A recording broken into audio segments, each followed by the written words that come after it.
Okay, so let me go ahead and start by looking at this picture. If you read the questions, what problems do you see? How would we handle it today? You see a dead horse and you see children playing in a gutter.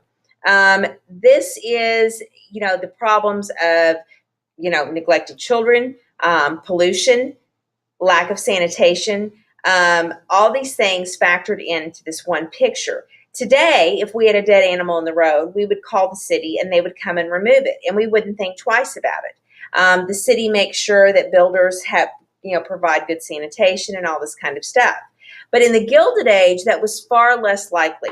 In the Gilded Age, the cities are growing very fast. They're struggling to keep up. You kind of talked about that yesterday with your urban planning activity.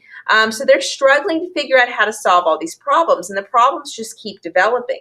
And so the big question is, how do we handle this? Remember also that government is really struggling to adapt and change during this period. They're very much focused on helping business, and the questions about their obligations to creating a safe, clean environment have not quite been determined yet. Urban politics come in to kind of handle these problems, right?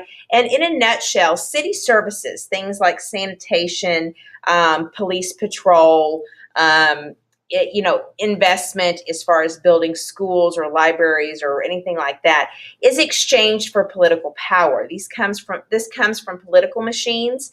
Political machines are very informal. They're not. They often affiliate with the Democrats or the Republicans, but sometimes they're even more informal than that. And often what happens is they have a boss that's in charge of them.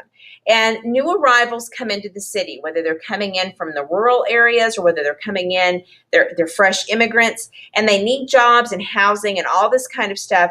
And the party bosses and the political machines provide all of this. And the exchange is, I take care of you, I protect you, I make sure your neighborhood is clean. And in exchange, when you have the right to vote, you will vote the way I tell you to vote.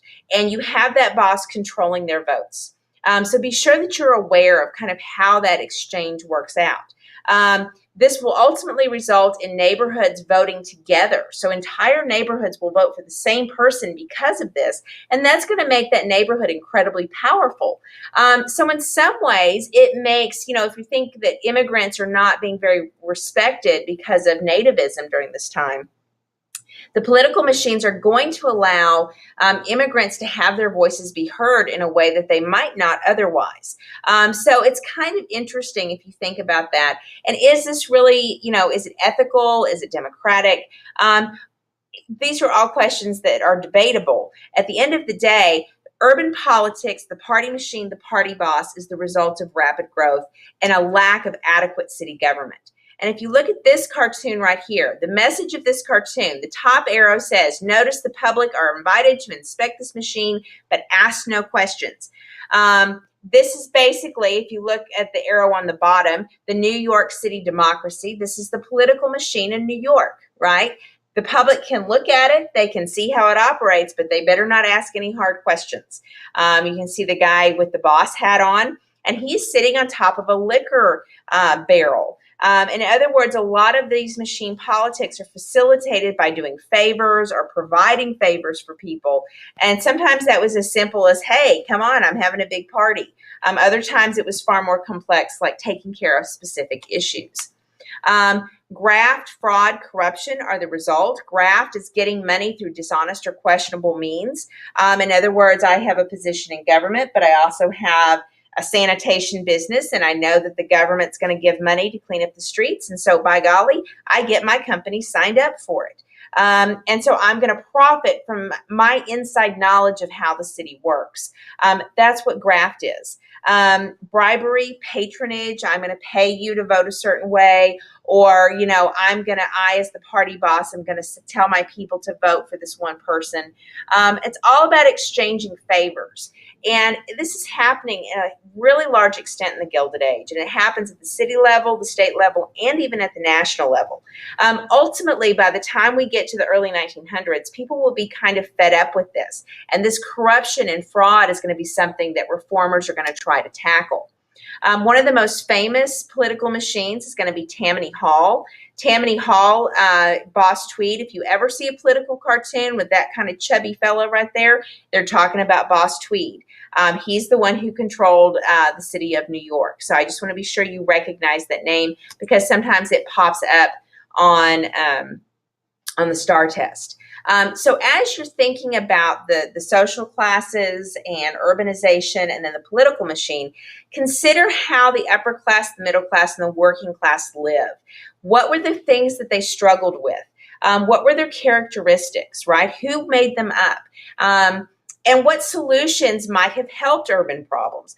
Obviously, you're going to see that the party machine, the party bosses, they emerge in order to solve the problems for the working poor, for the urban poor, because nobody else is able to do so.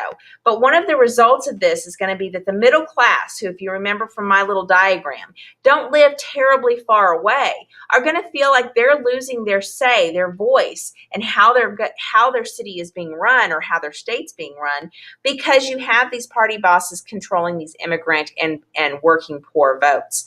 So you're going to kind of, part of the reform efforts are going to be about making sure the middle class gets their voice heard, as well as some of the working class. The wealthy, they just buy whoever they want, then and now. So I'm not sure that was a huge issue.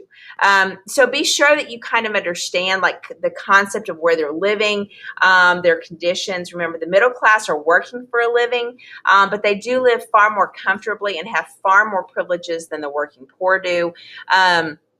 Whereas, the poor live in they're the ones who deal with the biggest problems that are out there. So just kind of compare those things. Think about the pictures that you looked at, whether you're talking about the Tammany Hall picture, whether we're talking about the party boss picture, this one right here with the problems with the dead horse, kind of indicating like, how am I going to get that dead horse removed? And you can see that this picture right here with the middle class, again, shows them working, but yet also having a level of privilege, although not as much privilege as the wealthy. So this kind of gives you an insight into urbanization, its unique challenges, and the impact of immigration in that it brings in all of these new people. Where are we going to put them? How are we going to keep the city functioning and running well and safely and in a healthy way with all these bodies being crammed into one small place? The technology facilitating business, making everything easier and more comfortable. And that's true whether it's for your middle class that have far more privileges and are able to enjoy entertainment, or whether you're talking about something simple like having indoor plumbing for the working class. And so all of that is going to come together in order to create this urban environment. So I hope this helps you in answering your questions. If you have any questions of your own, please let me know. Next class, we're going to be looking at the issues of reforming society, and we'll be doing that through a gallery walk and talking about that, which is trying to impact the lives of the urban poor, kind of how the middle class gets so frustrated with these problems that they decide we need to reform society. Because remember, the middle class are the ones that have to interact with the poor on a regular basis. And then the last thing we'll do, and I'll do this in class, we'll be talking about segregation and kind of addressing those problems. All right, that's it.